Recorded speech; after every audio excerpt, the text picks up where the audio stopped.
if this works. Perfect. If for whatever reason this doesn't work, I'll just have to shoot a separate video. That'll be okay. All right, so welcome to this tutorial on how to do a vignette experiment using volunteer science. This is the second tutorial in our sequence on doing basic experiments using volunteer science. This will certainly be the most technical of our tutorials. It's going to be 100% code. But the reason for that is once you're able to be familiar, be comfortable with using JavaScript and HTML, you get really powerful control over randomization and creating a nice seamless experience for your participants. So I'm going to go ahead and get into it. But if you're less comfortable with HTML and JavaScript, this actually would be a pretty easy first look at how you use these two languages to do studies. So I'm going to go ahead and open up my lab, go to my test team, and I'm going to create an experiment from scratch. I'm going to call this Vignette.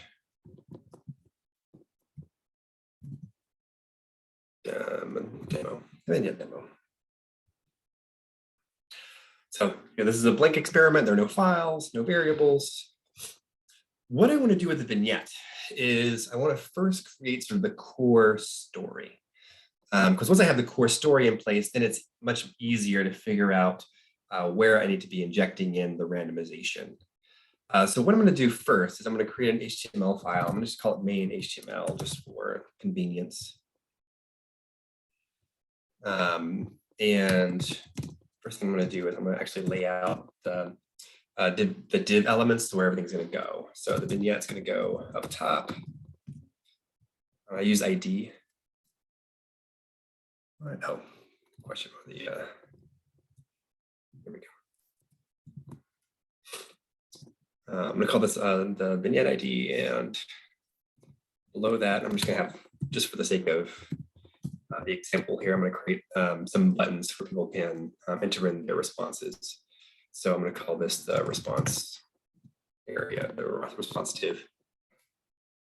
All right, so the core vignette we're going to use, I'm using some of the research that I'm doing separately around sharing housework. So the core vignette that I want to use is drawing from a question that we're asking, which is, when do people believe you should change your your share of the housework? So there's a couple of things that we think matter when it comes to what is considered equitable housework in the minds of everyday people. So the first thing is the gender of the doer. So whether it's a man or woman or non-binary person doing the actual housework. So we're going to start with a very straightforward gendered name like Rachel. And we'll say Rachel is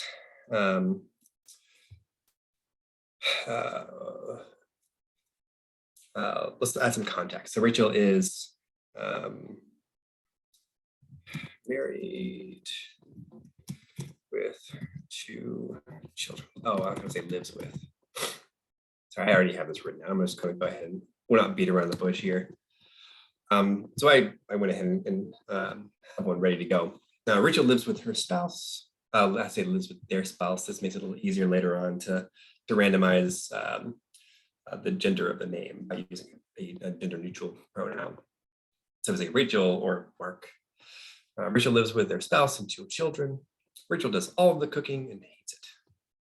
Right. So the question is going to be, should Rachel and her partner change who's doing the housework, change who's doing the cooking? The research question here is, do respondents think that if a man's doing some sort of chore and doesn't like it, are they more willing to then say yes, they need to reorganize who's doing the housework, or if it's a woman who's doing it and doesn't enjoy it or does enjoy it, we'll experiment with it. Is that a reason for them to change their the way that they're splitting up the housework? So here's the core vignette. Rachel lives with her spouse and 2 children. She does all the cooking and hates it. And I'm going to add in the question. Again, just to save us a little bit of time, I'm going to copy and paste something I've already pre-written. Should the couple discuss rearranging their chores? So it's not even should they rearrange their chores, should the couple actually have a conversation about rearranging their chores. And then of course the options are yes or no.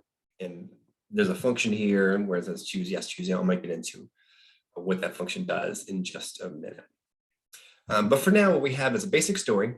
Rachel lives with her spouse and children. She does all the cooking and she hates it. And we're asking a question, should they change their chores? Yes or no? 2 buttons, click yes or click no. Now, the first thing we want to do is be able to randomize the facts in the vignette, the facts that we care about most. So the first thing that we care about most, I think, is going to be gender. So I'm just going to add a little script tag here so that I can write some JavaScript here in this HTML file. You could just create a JavaScript file and just write this straight away, but we won't do that here. So again, I've pre-written this just to save us a little bit of time. But we're going to change 3 things. We're going to change the names that we're using to be male or female. We could also do a non-binary name like Swift. I thought of it, we have a 3rd kid coming in. I was thinking about Swift as the name for the child. So we'll use Swift as the non-binary name. The chores that we can be doing, so cooking and finances. One of the theoretical questions that we have is whether the domain of activity, so if it's a woman doing a female typed chore, would change people's willingness to suggest that the couple renegotiate their chore distribution versus finances, which is, at least in the United States, considered a male typical chore, house chore. The last thing we're going to manipulate are people's feelings. Does the person doing the chore hate it or do they love it? If they love the chore and they do all of it, should they still rearrange their schedule? Rearrange who's doing the chores. What's happening here is I'm creating a variable called names, a variable called chores, and these are just lists. And what we're going to do when we have the study start is we're going to randomly pick a name, we're going to randomly pick a chore, and we're going to randomly pick a feeling. And we're going to change how those show up in the vignette. We're going to inject those into the vignette. In order to do that, we're going to need to change this vignette just a little bit. Now, what we want to do is add what are called spans, or span objects, into the things that we want to change. So instead of Rachel, we're going to say everywhere we want to put Rachel, we're going to use this little span. And we give it set the class to name text. We can put whatever we want into the class, as long as we know that it maps onto the person name that we're using. And because the name Rachel appears twice, we're going to switch it out at the beginning and in the middle here. And actually, just for reference, to make this a little bit easier to see what all I'm doing, I'm going to go back and copy and paste the original text. Oh, and let me go ahead and just magnify this just a little bit to make it easier to see what's going on. If you have questions as I'm writing this, feel free to ask. I can clarify things as I go. Okay, so Rachel lives with her spouse and 2 children. Rachel does all the cooking and hates it. So now we've replaced Rachel with the span thing. I use class instead of the ID here because this span object that we're trying to point to occurs twice. And so when I want to replace, or when I want to put in, Mark or Rachel here, I'll need to do it multiple times. So you need to use class instead of an ID. I'll show an example of what the ID looks like. So the next thing we want to do is we're going to change the chore that Rachel is doing. I'm just going to add a new line here just to make it a little easier to read. So Rachel does all the cooking. So let's add a new span. And just so that I don't accidentally oh, Frank can hear me. Can anybody else hear me? Or am I just choose soft? Is my volume not high enough? Okay. All right, great. Frank, maybe check your speakers. Oops.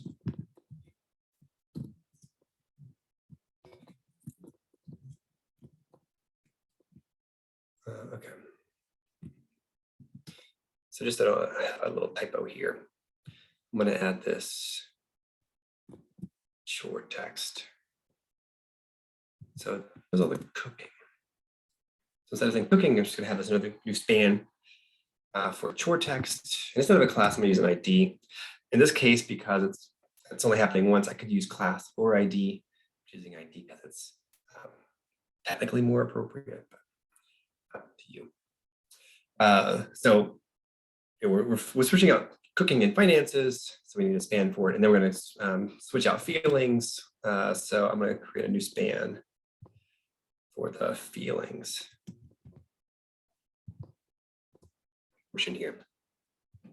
So now we have our version of the vignette that's ready to be randomized. ID again.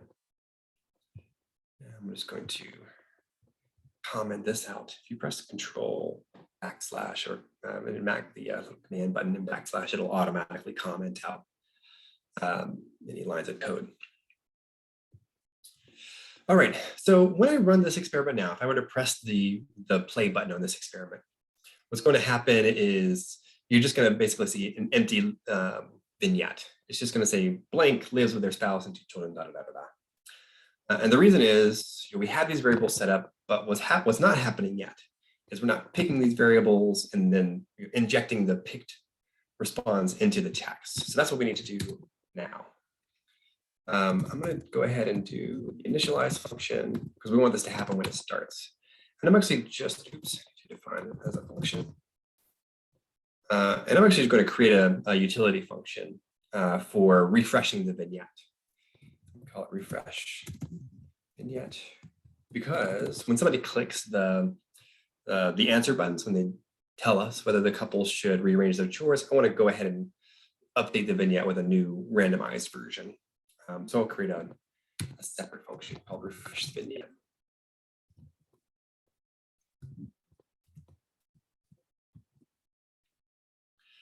So with refresh vignette, what I want to do is I want to randomly pick a name, randomly pick a chore, and randomly pick a feeling, and then inject them back into this HTML here. So I'm going to go ahead and again, copy and paste so we can save a little bit of time and not worry about typos. So in here, I'm creating a new variable called name. And all this is doing is, from this list of names, is using this little formula. And I totally just cribbed this from Stack Overflow. So when I make this into a template, I would suggest just copying and pasting it. But basically what this is doing is it's randomly selecting one of these 3, randomly selecting one of these 2, and randomly selecting one of these 2 for chores and feelings. So name is going to be a randomly chosen name from this list of names. Chore will be one of the chores randomly chosen from this list. Same with feeling. So now we've pulled in the name we want, the chore that we want, feeling that we want. We'll need to put it into these spans here. So I'm going to use jQuery because it's a little bit easier to understand what's going on. That's what this $sign is. So it's a class, so it's a dot name text. What's going on here is I am using jQuery to say, hey, for everything that has the class name text, put in this HTML. I'm just going to select name. So name is one of these strings, and I'm just saying, hey, put in this string Rachel or Mark or Swift. I'm going to do the same thing for chores and feelings. So if you remember, I changed chore and feelings to IDs, so we'll use a $. This is just the convention for jQuery. You just have to memorize it. do the same thing for, oh, see, I'm free coding. So I guarantee you I'm going to type something incorrectly. And that's going to cause everything to break. Sure, feeling. All right. So what's happening now is all of the things that we randomly chose are going to be put into this vignette text. So now when the study starts, the vignette loads, it'll be empty, but they'll still see the little buttons here. And then initialize is going to get called and refresh vignette is going to get called. And that's when we pick our names, and we put them into the text. And so that we know what the actual things that we randomly pulled are, when we go back to analyze the data, we're going to call the submit function. I'm going to put in name, your feeling. And actually I may have to turn those into a string text.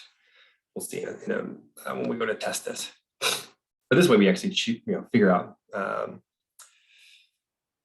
which version of the vignette the person saw.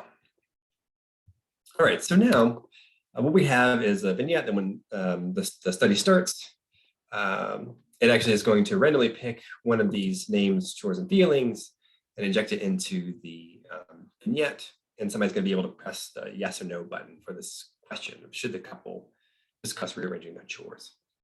The last thing I want to do is have this vignette change every time somebody clicks the yes, no button. That way they're always getting new vignettes and they can just keep answering based on the different combinations, which should they change their chores.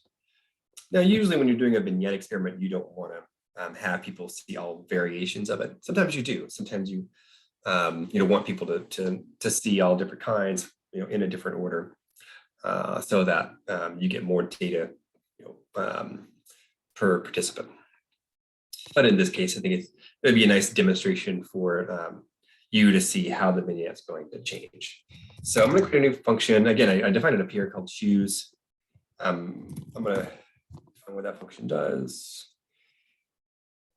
Choice. So for those of you who aren't familiar with the functional building functions, I can call this whatever as long as it's the same as here. It could be boosts, it could be potato, whatever. As you notice, I'm passing a string, yes or no. It's a string because it has a quotation marks around it. And choice here is just telling the function, take whatever it is that ends up being passed through choose and do something with it. In this case, I know choice is going to be a string because that's how I define it up here. Every time I use it, passing a string. And all I'm going to do is actually just submit choice, say save to volunteer science what they chose, and then give you a new vignette. Then refresh. And that's it. So the way this is going to work, I'm going to start the study. The vignette is going to get filled out. I'm going to choose yes or no, whether they should rearrange their chores. And when I choose yes or no, I'm going to get a new one. So let's see that actually works the way that it's supposed to. There it is. Mark lives with their spouse and 2 children. Mark does all the finances and loves it. It's funny that that was complete opposite. Should the couple discuss rearranging their chores? Yes. Swift lives with their spouse and children, does all the finances but hates it. No, we don't change it. Now Mark does all the cooking and hates it. No, I don't need to change it. Anyway, this is an example of randomizing the vignette. In this case, because we're using it to do it in the buttons, you can see it live how it's randomly picking out different options. So I'm going to press quit now, and I'm just going to show you what this looks like on the data side. I wonder, again, we'll figure out if I broke it. Yeah, I did. Mark, yes, Swift. Yeah, so it's just saving that first variable. So I need to go ahead and change this. So that submit is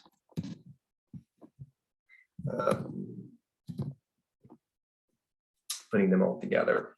By using this plus button, I'm this plus and then the comma in parentheses. I'm basically creating a comma separated file format. So it'll be name, comma, chore, comma, feeling, comma, or no comma at the end of feeling. Do a quick demo.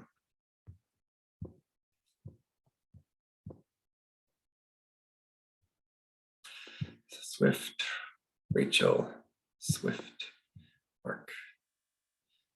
Okay.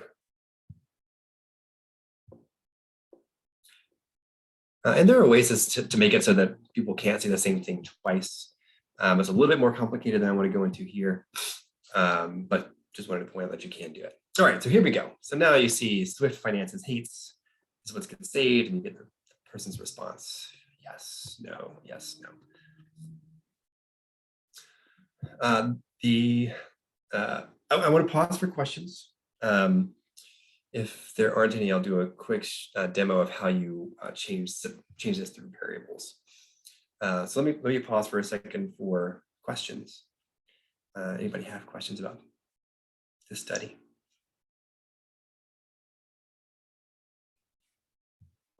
Like I say, feel free to add them in chat too. All right, so I'm going to create a variables for feelings.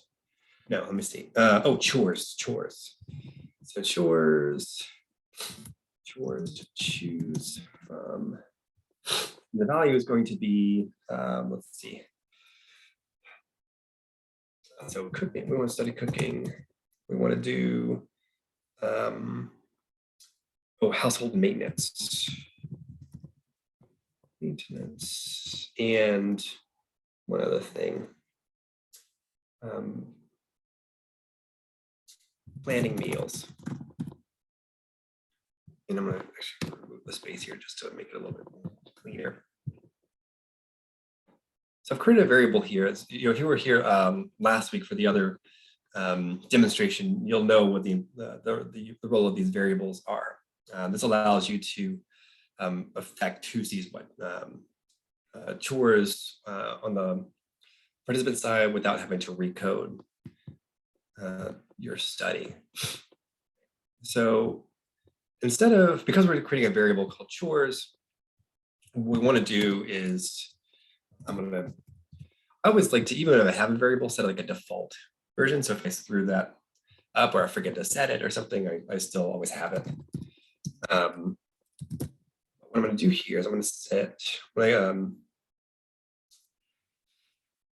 pull in the list of variables, or the list of chores that I set in that variable. So remember, I named that variable chores, and in order to access that list that I set in the variables interface, all I need to do is set variables chores. Because this is expecting a list of chores, what I want to do is I just want to put in a split command, and then want to split on that comma. So dot split is going to take that list of cooking finances or cooking household maintenance, etc., and turn it into a list of things based on the comma. So now I'm going to have a new variable called chores. That's just going to be whatever I put into that chores variable. So let me do a quick refresh here. Variables are cooking, household maintenance, and planning meals. So we're going to see that in action here. Rachel does all the finances. So now working.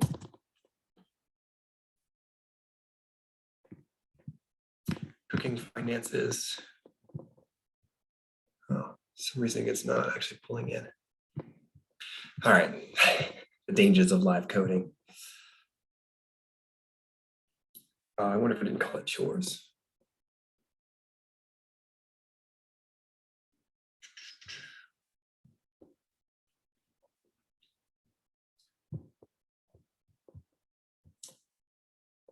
No, I called it chores. Still called chores. All right. So we'll do this. This is how you test your experiment. If you press Control-Shift-J, it'll open up the developer console. Variables, chores. So why is that not?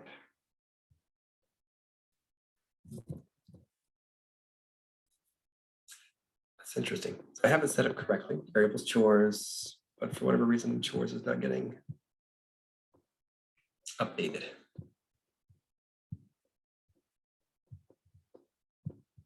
So here's what I will do.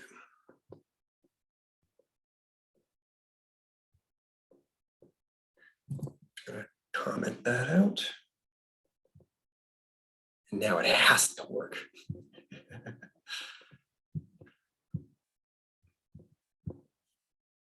I say that and then it's not gonna work. Yeah, see that it doesn't work. Why doesn't it work? Yeah, why is it chores? Oh, that's so weird. All right, well, I will have to go back into why this is not working. Again, live testing, live demos. For that, let me go ahead and pause. Again, I can't figure out why that's not. Oh, right.